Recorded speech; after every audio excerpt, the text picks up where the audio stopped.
మధ్యంతర బడ్జెట్ ను ఆమోదించిన కేంద్ర కేబినెట్ కాసేపట్లో లోక్సభలో ప్రవేశపెట్టనున్న నిర్మలా సీతారామన్. ఆర్థిక వృద్ధికి బడ్జెట్ ఊతమిస్తుందన్న ప్రధాని మోదీ జూలైలో పూర్తిస్థాయి బడ్జెట్ ప్రవేశపెడతామని ధీమా.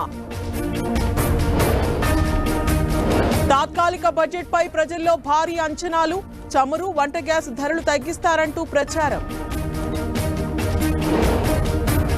ఏపీలో భారీగా డీఎస్పీల బదిలీ, ఉత్తర్వులు జారీ చేసిన DGP Rajendranath Reddy.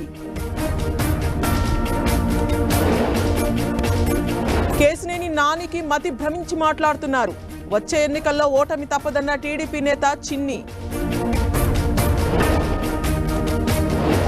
Jubilee Hill check post లో సిపి జీహెచ్ఎంసీ కమిషనర్ పరిశీలన, రోడ్ల విస్తరణ, ట్రాఫిక్ సమస్యలపై ఫోకస్.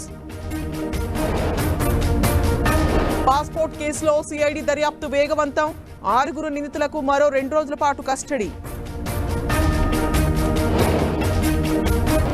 రెండో రోజు ఏసీబీ కస్టడీకి హెచ్ఎండిఏ మాజీ డైరెక్టర్ శివబాలకృష్ణను విచారించనున్న అధికారులు. కాసేపట్లో కృష్ణా బోర్డు మీటింగ్, బోర్డు నిర్వహణకు నిధుల విడుదలపై సమావేశంలో చర్చ. హిమాచల్లో భారీగా హిమపాతం, 2 జాతీయ రహదారుల మూసివేత.